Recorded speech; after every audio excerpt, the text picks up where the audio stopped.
I was already smiling before we hit the record button because we were talking beforehand about pets and how interesting and fun they can be, and you just never know what's going to happen. We have a great conversation for you this week. She's an amazing artist, a fun guest, I'm guessing, because we got a lot to talk about as well. She's a singer-songwriter. Her debut EP, Across the Pond, is out now. Let's welcome in Alexandra King. Hello, hello. Cheers. Good to be here. Well, I'm happy you're here, and you are already prepared. Like you knew what Bar Conversations was about. So I'm just gonna hop into the first question I always ask. This is Bar Conversations. What's your go-to drink? What are you drinking tonight? Oh, when I heard this was bar conversations, I said this is the podcast for me. So, tonight I'm drinking some Jameson Crested. It's a little fancier than the average JMO. Yeah, so sláinte is cheers in Irish. I love that. I love that. See, now I'm not a big Irish whiskey person. I don't mind it. I Okay, don't mind it. I just don't have a whole lot. And then I was like, well, I do know she enjoys a good beer on occasion too. I So do. I went to a brand that's out of New England, but in Kentucky as well as where they make it. A little Ooh. Wheelhorse whiskey collaboration with Narragansett Ah. and their Baltic porter beer barrels that they finish in. So Wow, that looks gorgeous. Doesn't look like a beer at all. yeah. It's a nice little bourbon finished in beer barrels. So Hell yeah. had to mix it and match. I was gonna do a Guinness, but I honestly like the Guinnesses are only really okay in a can, and I was like, unless I'm going to a pub and then bringing a glass back, that's a kind of crazy thing. So Jameson it is. Well, and I'm guessing on a have you? I'm guessing have you split the what is it? Split the G on Split the the G. Guinness? Yeah, Oh yeah, oh yeah. nailed that. I love that challenge. Did it take you more than one try, or did you get it like first try? I'll be honest with you. Now it takes me one try, but in the beginning there was a lot of practice. But I mean, like if like oops, I didn't get it, and then you have to get another drink, so it's like not the worst Oh game. darn! Yeah, Right. guess I got another pint. Now I know you like your Irish whiskey, maybe a Guinness. Is there anything else you ever dabble in when you're either out on the road or you're relaxing a little bit at home? I mean, the question is kind of what I don't dabble in. Because I'm Irish, I feel like we just have like a hollow leg where the drinks all go, and it's just, yeah. I mean, I love a martini, a margarita. I don't really say no to many drinks. So, There you go. There you go. Well, and we'll get into some of those, maybe some of those nights you had a drink or two, and maybe some of the music that came hmm, from that. yeah, But I gotta ask, you do this thing called music. Like I said, you got that EP that's out. I do. Is it true your parents met through music and then got you a piano before you were even born? Yeah, yes. They met through music. My dad was playing in a pub, and my mom was kind of like pressured by her friends to go up and sing. So that's how they met, and she joined the family band. My dad like had a band he did like would play around the town, and then when they got married, the whole town had known them as the singing couple. So they were like, well, when you have a kid, what if she can't sing? Like, what if she's not talented? What are we gonna do? So that was like a genuine concern for them. So they went and got a piano. They're like, okay, if she can't sing, at least she could play something. So luckily, I could do both, But it was a stress. They were truly panicked in the town. Like there was a lot riding on it. I love that. Also, while I cannot hold a tune, we have at least or any type of like I can talk. That's about all I can do with Hmm. this music thing. I learned that. So with our daughter, my wife and I were like, we're at least gonna put her in dance and music classes, and she can Yep. at least have some rhythm. If nothing else, a little bit of rhythm will go a long If way. nothing else, yeah. At least you can talk and sway. It doesn't matter. Exactly, exactly. Now That's she's in fun. dance and loves music, so Aw. clearly we did something right. Now Your she loves parents it did too something much. right. Yeah. Yeah, yeah, Aw. yeah, yeah, yeah. Cute. No, now, so was there any doubt that you would be into music then? If I mean, your parents, I'm guessing they didn't push it on you, but they were Yeah. hopeful.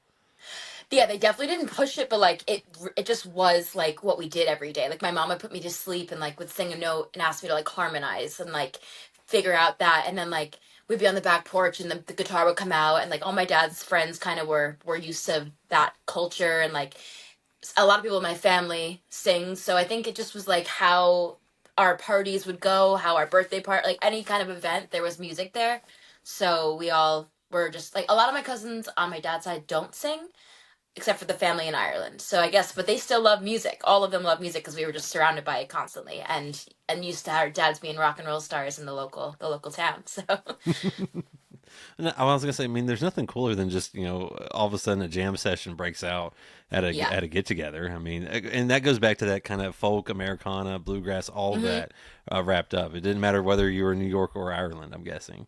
No, exactly. It's like if you have a party piece and you're there, even if you're like you said, like have a little bit of rhythm, like you'll play like a box underneath you. You just contribute something, and it's like just a part of the party. You have to like contribute something to the night. So yeah. So now, with growing up around so much music and jam sessions, things like that, Mm. what music though did you grow up on that you loved had an impact on you even to this day?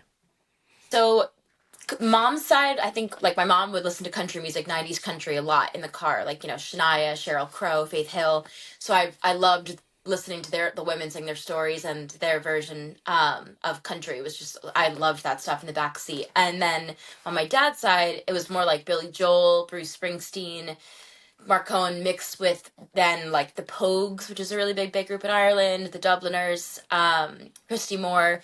So it was like, yeah, it was a big mix. And I'd say like, and a little bit of opera. We listened to like Pavarotti in the backseat. So anything that was like a powerful singer is kind of what I would listen to. So I think Power was like always really inspirational to me. And then I just listened to my family sing a lot. So that they're probably my biggest influences, even though, no one else would know.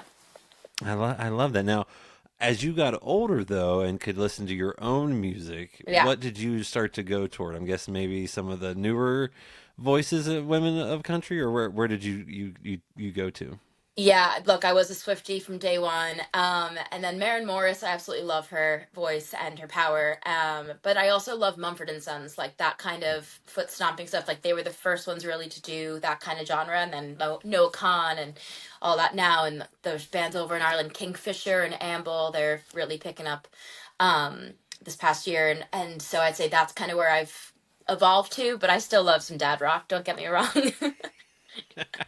Yeah, I was gonna say, can't go wrong with good music. No No. matter the genre, no matter the era, good And there's music so wins. much. Yeah, exactly. Now you mentioned those Irish roots, and when we say Irish roots, you spend a good bit of time in Ireland. Mm, You go over there in the summers on your aunt's sheep farm. What was it yeah. like to have that connection where, I mean, you were literally getting to go over there to your roots, experience a full summer, and live life there? Yeah, I think that was so different because it was like before social media was really like showing other parts of the world so much, like when I was growing up. And so being over there was so different from being from New York. I'm not from the city, but I'm still not from anything similar to what I would go over to that sheep farm and live with. And yeah, we would just spend hours like in the fields and with like helping on the farm and spending time just like sitting around telling stories. It was so relaxed and calm there. So it was just a different lifestyle. And I just feel like my dad had always stayed really close to his cousins there, even like our second cousins and stuff. And then obviously his sister, my aunt moving over there got us really tied to Ireland again. But it was cool kind of meeting our cousins, meeting the next generation. And so I feel like I had my own friends there, my own family and like connections rather than just being like, oh, my family's from Ireland, like culturally. But like I feel like I really genuinely had my own experiences and friends and yeah, I just got to experience a very different culture than what I was raised with. So Just a little bit, and I just a believe little. if I'm not mistaken, when I was looking at some of your social media, you're one of your biggest fans is a family member over there too, right? Oh, my cousin Amanda, she is the light of my life. Yeah, she's my first cousin over there, and she's Down syndrome, and she's literally a star and loves to sing, loves doing videos with me. And oh yeah, she's like she'll be on the bus and talking to her friends. She's like, "We got Alexandra King on the radio today." Like she always plays it. It's the best. I love that, and I love that connection you have to family. And then you also, when you were in school, you Yeah. know made sure you could find a way to get back there. You studied abroad there at NUIG in Galway. What are Yep. some of your favorite memories from your time living there as you got older and studying there? So I was 20 when I went there, and they had a pub on campus, and I wasn't legal in America, but legal in Ireland. So I remember biking from my like student accommodation, and it was like pouring rain in Ireland, like in Galway specifically, like the rain comes sideways. So even if you have like a jacket or like an umbrella, it doesn't matter. The rain is coming, so it's like pelting your face. I'm bike riding over to this pub, And oh, it was just like the best. Everyone's just soaking wet. Everyone looks crazy, but no one cares, and you just kind of all like meet up there after class or before class, and yeah, then going to study. Like it's the best thing ever. It's a really really fun city, and the weather doesn't matter. People just like will go swimming, and people will go out and just have the crack, as they say. I was gonna say, I mean, if you know weather may not always be great, you just Yeah. you roll with it and you enjoy what you've got. I know. And the food there is really, really good. I love cheese. This is a a thing about me. I don't know if you ever go over there or if you haven't been yet. Sheridan's Cheese in Galway. Shout out Sheridan's. That place is the absolute best. See, I want to go there. My wife, I married a redhead who's got Oh, Irish roots and from over there, Scotland, that well area. done. So we Okay. definitely are. That's on the bucket list to get there. We've We'll link somehow up. gone. I'll send you some recs if you want.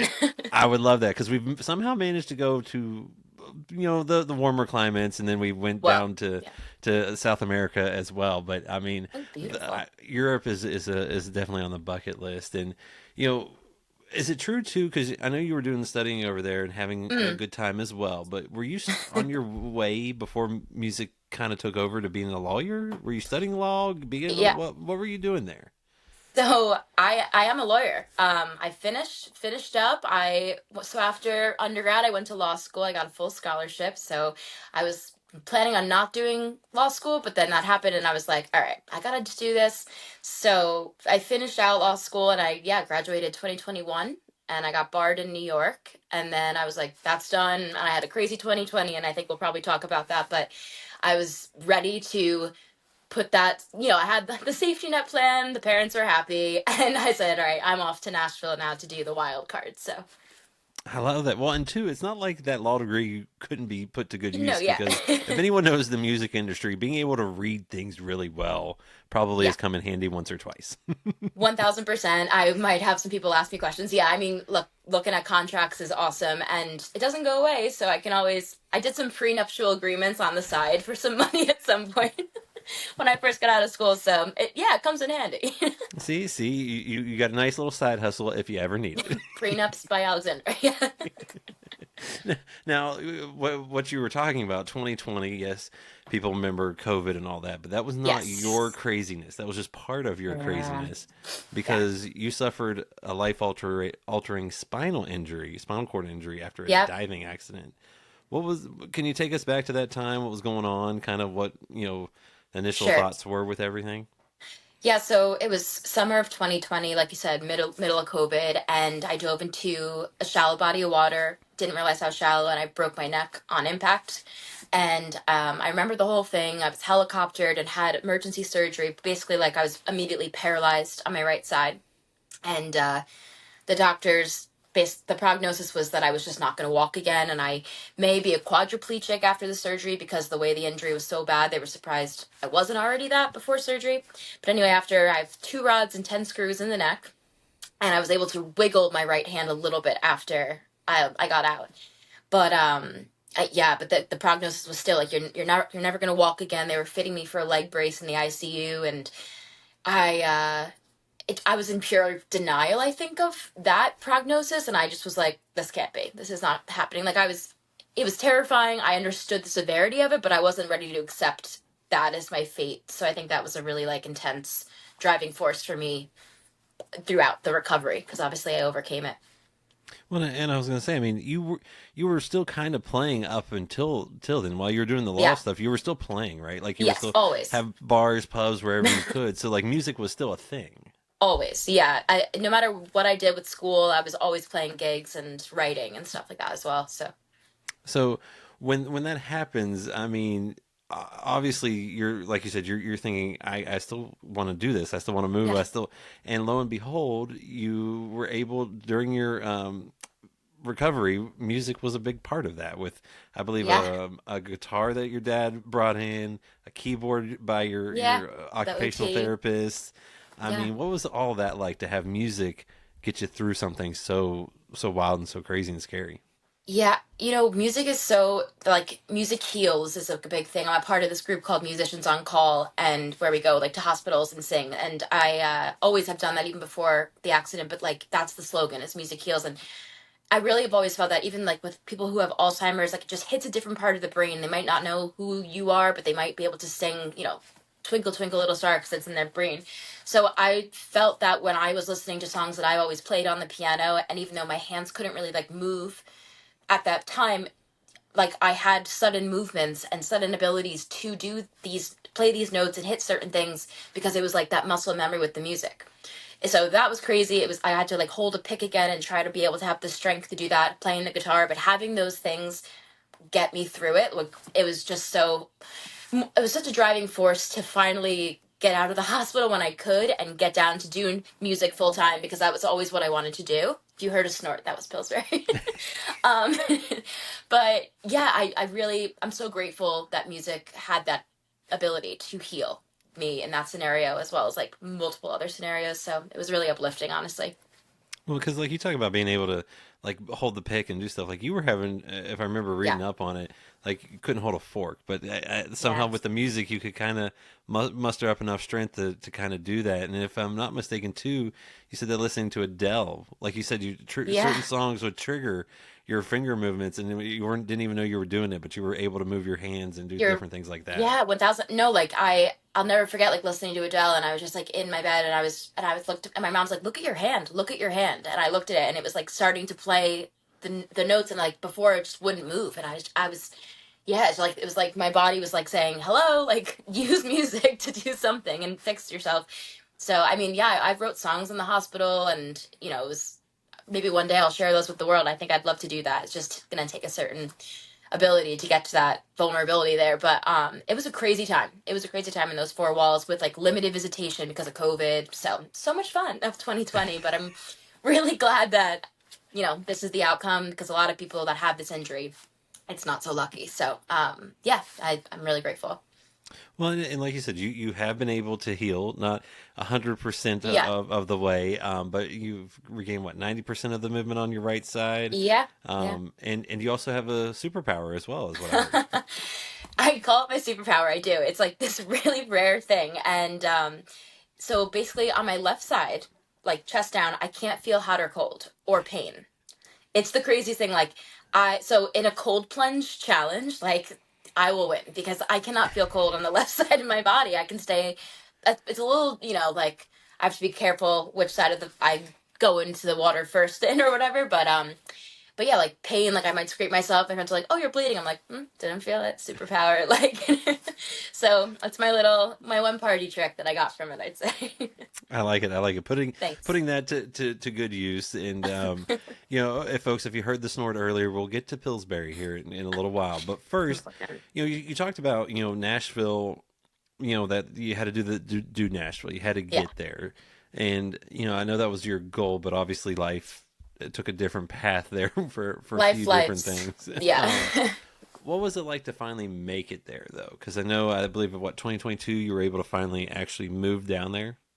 Yeah, I was January so it's 4 years now. It's just crazy. I got down here, and yeah, like physically here. I don't know if I've made it there, but but It's just so surreal and like fulfilling to be here and to be able to create here. There's such magic in Nashville, and I like visited once or twice before moving here, and I always felt it, and I always felt that pull, and I'm just so excited to like live here, be a part of it, immerse myself with the other talented people here, and just like, yeah, finally, like, just drive over the city lights and be like, fuck yeah, like I survived. Sorry, I don't know if I can curse here, but We drink. anyways, You can. Yeah, you're good. okay, You're we drink, we curse. good. Yeah. No, but it feels like really, really good to be able to say like I made it down here, and I'm doing the damn thing. So, Well, and you talked about earlier because you are a lawyer. mm. You were doing that. What was the moment though that it kind of switched where you're like, no, I do need to get down there. Like I've talked about it, but now I want to get down there. I want to give this a true shot. It was definitely the time in the hospital because that was seriously like almost off the table completely. Like they were like, you're not going to be able to be independent anymore. And like, I was like, I didn't even get to do this yet. Like, I didn't even get to give my full self to music and go to Nashville yet. Like I was doing this stupid safe path. And now I'm like going to be cheated from what I really feel my purpose is. So that was like, I got back and they were like, take a break, for a year. You don't have to go back to law school this last year. And I was like, no, age is important. I'm taking no time off, and I was like, I'm just ripping through it because I want to do this. And then, like I said, you made it to Nashville, and is it Yeah. also true that you had stuffed lemons in your boots for a celebratory lemon drop martini upon arriving there? You must have a video camera in my car. Like, how did you know this? That is completely true. I'm the worst packer and I just shove things everywhere, but I I knew when I got to Nashville after the 13-hour drive that I would want lemon drop martinis. So, yeah, I stuffed lemons in my cowgirl boots, the one pair I had, and I didn't even unpack. I just grabbed those boots, grabbed the lemons, and like grabbed some vodka and made a drink. I was like, I made it. I love that. I love that. Well, and I mean, you got to celebrate that was a victory for you. I mean, everything you've Yeah. gone through, everything you were hoping to do. I mean, that was a victory. You got to celebrate the victories along the way. Cheers. Yeah, for sure. I don't really have a problem celebrating, but I mean but that was a big one. And I remember I picked up my friend in North Carolina and she drove the rest of the trip with me, and yeah, we both enjoyed a lot of lemon drop martinis, sugar rim. It was a great night. Well, and like I said, you're able to do this thing called music, and you're doing Mm, it well. I know you're at the start of the journey in terms of what everyone else is getting to hear sure. around the world. But your first single back in 24, I believe, was "Chasing Yep. Rainbows," which was inspired by a drive in Ireland. Is that right? Chasing Yeah. actual rainbows. I know. It's like you're like, okay, please. No, this is true. I It was does rain a lot doing there. I assume there's a lot of rainbows. a lot of rain, a lot of mixed sun. Like they always say, like if you don't like the weather, just wait 5 minutes and it'll change. So I was doing a solo trip, kind of like a Eat Pray Love moment, in 2023, and yeah, I was driving for the first time. Driving over there is a little bit insane, I will say. So just heads up, the roads are so wild. So I was driving and I was just kind of focused, and then I saw this rainbow and I was like, I have nothing going on, no plans for today, and I just was like, let me just chase this rainbow. And I was like in my head like, oh my god, this is so symbolic of like so many things. And it really like I pulled over, I wrote it in my notes app, which is what I always do. When I kind of have like a song idea, and I started writing it on the side of the road and came back to Nashville and wrote it with some people here. So And why was that one kind of the one you maybe wanted to lay the groundwork for? Of people finally getting to hear you beyond the stage or anything like that.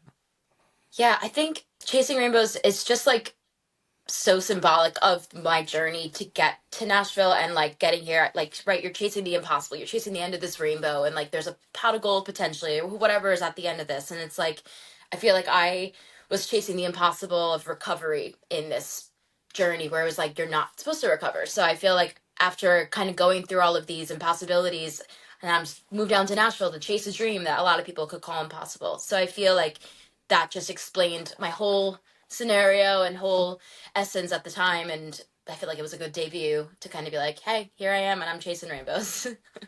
And then I think it was your second single. You called it a "Sad Girl Autumn Song." Is that right? 17th of Yeah, October, which is your birthday. it is. Yeah. Why'd you want to one? How did that song come to be? Why'd you want to capture kind of the pressures and bittersweet emotions around birthdays? Oh, like, so I guess coming out of I didn't plan on releasing that song actually at all. And then it was like the beginning of October, and I was like, I think I just need to put the song out because Chasing Rainbows was so like happy, uplifting, bubbly, and of course that's a big side of me. But I also have like the sad girl vibes that happens, and it's just I just felt like it's such a pressure to be so happy on your birthday, and I'm one of those girls that does cry because it's like a checkpoint in life, checkpoint on the day, and it's like, what have I done? And I feel like I just had so many years of just being really like not so happy on my birthday because maybe I wanted to be down here and doing other things, and I really wasn't following what I really wanted to do. And anyway, I just wanted to kind of show people that if you feel like that on your birthday, and or like a celebration day that you're supposed to be so happy and you don't feel that great, like you're not the only one, kind of a thing. And just wanted to show that other side of me, like a little duality, I guess. And my producer went in and I was like, we're doing an acoustic version real quick, we're getting this out. And I was like, I just kind of wanted to show that downside as well. Pun intended on this next one. You should maybe a little bit of a fiery side on the arsonist. Well done. Yeah, of course. Yeah, we have a lot of sides to Alexandra. There are a lot of, but yeah, that one. I got out of like a really long relationship, and I was kind of like dating different guys and figuring out life. And oh, there was just like this guy was awful. My friend was dating this awful guy, and I was just like, screw this. And there's these narcissistic people are pissing me off, and we have every right to, like, get out before it burns you, kind of thing. And yeah, so that New York fire, that New York spice, that's another side that I had to give a bit of a warning to people. Mixed with a little Irish whiskey, right? Always. I mean, that fuels a lot of the fire. Well, and, Oh, and all that led you to your debut EP, which came out this past fall in October 2025, yeah. Across the Pond, which, if you haven't figured out through this conversation, a lot of meaning behind that title, I believe. So what Hmm. was it like to kind of put those songs together that represented, your New York upbringing, but your Irish heritage, and being able to go back and forth and so forth? Yeah, it really like felt like this is like when I released CP, I was like, this is truly like this is me, like full on. Like this is every part of me, and this is such a tie between singing in my dad's Irish band, like in New York, and sharing the Irish American culture with the New Yorkers and other people, and then coming over to Ireland and being able to share the New York side with the Irish. Like it's kind of like a blend, and showing like the two cultures and how it both shaped me, because it really, really did. And yeah, it just was like, it felt so good, it felt so right. This kind of music is what my heart wants to sing, and like what I really like feel makes me myself. So just a kind of a unique blend of the two cultures, so it felt great. And you had two originals, two covers, and we'll get into the covers here Yeah. in a second. One of the tracks that I kind of maybe alluded to earlier, that maybe a night or two of a drink or two, led Yeah. to some things, was Freckles in an old pub. Yeah. Was that truly born from a few spontaneous nights in Ireland and maybe quote unquote one too many hungover mornings? I played the fifth. No, no, no. I'm kidding. That's what No, of got you in course. trouble. That's what got Yeah, you in trouble. literally. It's a rite of passage to say yes to too many drinks, too many baby Guinnesses, shots, whatever it is, be overserved, and then spend the next morning either throwing up on the side of the road, driving through the crazy like roads, like I was saying, they're wild over there, and or just getting back on the horse and going for it again. So yeah, I'd say I'd love to just blame other people, but it's just the vibe over there, and everybody. I get so hungover, other people don't as much. But if you power through and you hop back on the horse, then you can just have another great, great wild day where you never know what'll happen. So I love that. And that's a fantastic song. Another one, the other original track on the EP is "Lose Me to Dublin." And yeah, is that one where the Ireland outweighed a past romantic relationship? yeah. I remember talking about this song to someone in Nashville. I brought it into the idea into a right, and they were like, "This is crazy. You can't love a place more than a person. This like, how's the boyfriend gonna feel?" And I was like, "I know, but like, I'm trying to be honest here, and like, there is just this part of me, like, this guy never wants to go there, never wants to move there. Like, I know it sounds bad, but like, I really just think I love Ireland more than I love the idea of this guy and myself. So." Yeah, that, and I remember like I had to just stay true to myself. I wrote a song when I was 12, like out in the fields, like this dramatic moment by myself. And I wrote it. It's called Is There Room for Me in Ireland? And it's just like the same kind of feel and concept when I was 12 years old, like writing it. So this has always been who I am, what I love. It just like fills the spot in my heart. So that this guy I guess didn't really fill.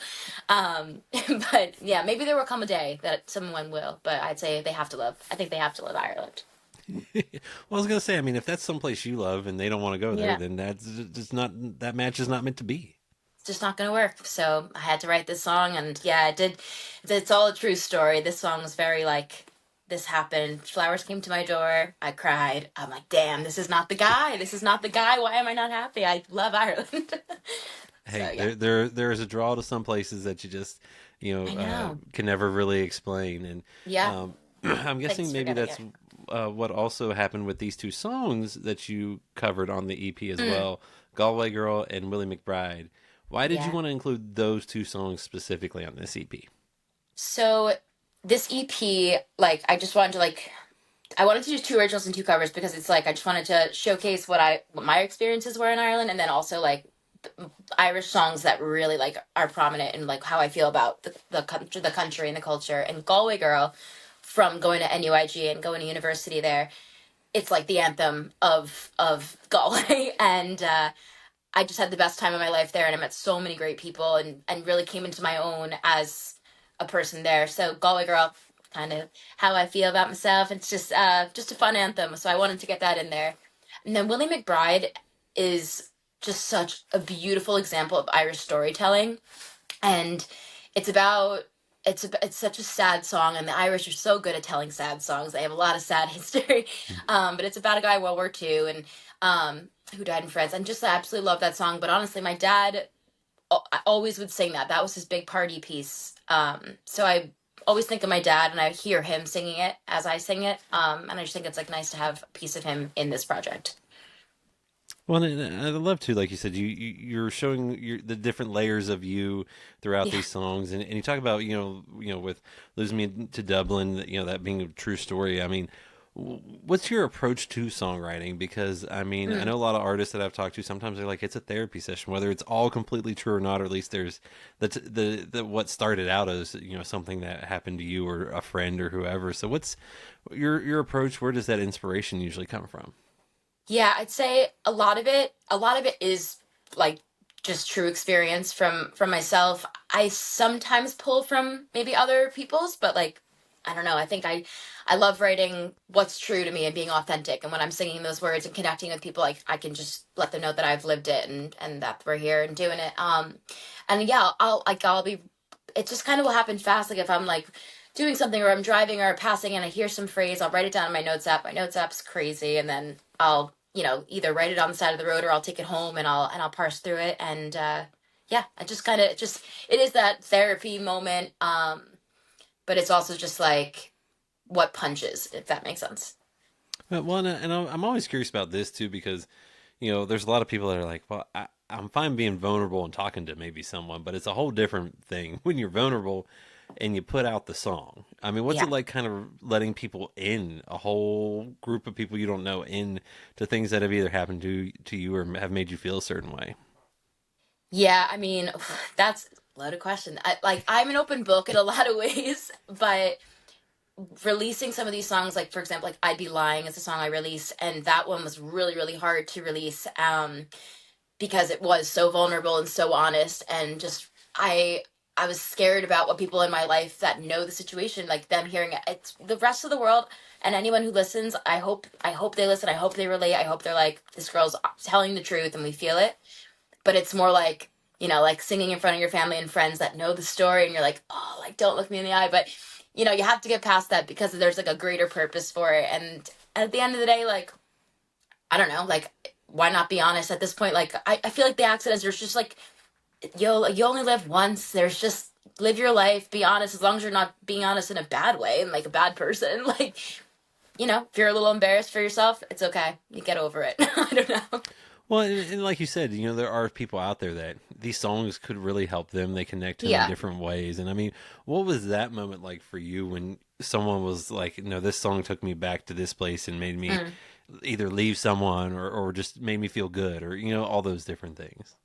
Yeah, that's like it fills your heart, like right, like you're sitting there in your room or in your car writing these songs, and then you get it out there and you're like throwing it and you're like, okay, we'll see what happens. And then you get those messages and you get those in-person comments and connections, and you're like, wow, like this is like music heals. This is what this is for. This is what the goal is. Like you want to be. I love that music can do that. I love that my music can do that because I've had it happen through other people's songs. It feels like it was written for you, and so yeah, that's the goal of doing this. Just like helping people and connecting. So And I'd be remiss not to talk and ask you about Pillsbury. He's made okay. an appearance already, we think. And for those that don't know, Pillsbury, No if you problem. look at her social media, you'll get to meet him. But Here he Pillsbury's is. deaf.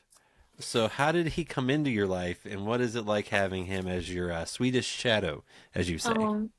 Yeah, he's here. He kind of I was fostering some dogs, and he was a foster, and he actually got adopted, but I absolutely fell in love with Pillsbury. We had like quite a bond, and my grandpa had just passed away, and he always said like he would leave seagull feathers if he ever passed as like a sign. So I'm in Nashville, it's landlocked, and I found a seagull feather like four or five different times around him that weekend, and I was like, all right, pop up, I hear ya, this dog is sent to me.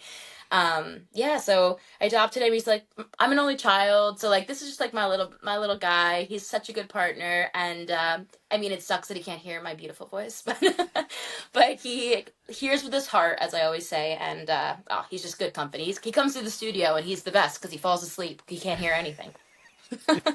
I was gonna say, does he get to travel to Ireland? Has he been able to visit, or He what's has he? never been over there. My dad's super allergic to dogs. So when I go with my dad, I wouldn't want to do that to him, but he's probably gonna come over this year. We're probably gonna take a Ooh. trip and give it a go, and yeah, you'll get some Pillsbury content, I'd say, over there. Well, I was gonna say, what's it like sharing those parts of your life? Your dog, I know you share like your cousin as well over in Yeah. Ireland, and other family members. What's it kind of like being able to share a little bit of you outside of music on social media? It's really like I think that's kind of like the most special part as well because it's just like you want people to get to know you and just get to know your story so they can understand like why you're writing the songs you do and why you're releasing that. And I think that's something I struggle with sometimes, or maybe did struggle with, is just like how much to share, like what to share. But I think like definitely this year I'm just kind of like, let's give it a go and just show exactly who you are and all the things that you love, because it just might make someone else happy. So but I love my family, and I love my dog, and I'm happy to share those parts of my life with everybody. So Well, and if I'm not mistaken, too, you did get to go back to Ireland to actually play a show in yeah. Galway in the fall, late summer, at Monroe's. What was it like to go there to perform and not be in the audience, but actually perform on that stage? uh so fun, so surreal. I love Monroe's.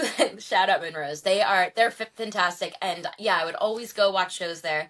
And then I got to play, and my family, like I had about 25, 30 people come out to the show. That was my family there. They all threw this huge party before and afterwards. So seeing them in the audience, my cousin came, she got up on stage and sang with me, and there was actually we were singing in a pub the week earlier, and there was this random guy that was just like was listening, and he traveled an hour and a half with his wife for the show, and he's like, I just met you and I just had to come see. So it was like such a cool moment looking out in the crowd, seeing all these people that were like just there for me in a place that I used to go as a visitor and just watched. Full circle moment. I will definitely be playing there again this year.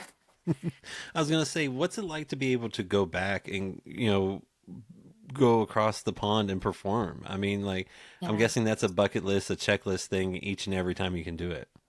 1,000, yeah, like 1,000%. The goal is just to continue playing more places there and connect, because I've played a lot of pubs there, but it just like happens, it's not like a thing scheduled. It's kind of a pub crawl day, and then we just bring the guitar. So to have these gigs actually scheduled and promoted, and to continue to grow on that and connect with other artists over there too, it's so exciting, and I think that's kind of where I'd love to continue growing over there. Well, and you talk about being able to perform, whether it's been a pub, or on the actual stage. Mhm. What's your favorite part about being on stage and sharing those songs that you've been able to bring to life? I think it's just like looking, it's a cliche to be like just the connection with people. Like when you look out and just get to see them really into it and like connecting with you, and just like you're in there with them, and like you're sharing this really cool moment that, you know, even if it's like a big crowd and you have this one-on-one connection with the person. It's just like sharing that intimate moment, and smiling out there and just being like, hell yeah, everyone's really really happy, and I'm a reason for it, and I love doing what I'm doing. So, and just being really happy I'm able to do it, and stand up there and play guitar and do all the things I didn't think I could do. So Well, and like I said, you're making some great music, and I thanks. always ask the question at the beginning, what's your go-to drink? What are you drinking tonight? And as we get to the end, I love to ask this one. It's always Mm. interesting to see the reactions. What's your favorite song of yours to perform live right now?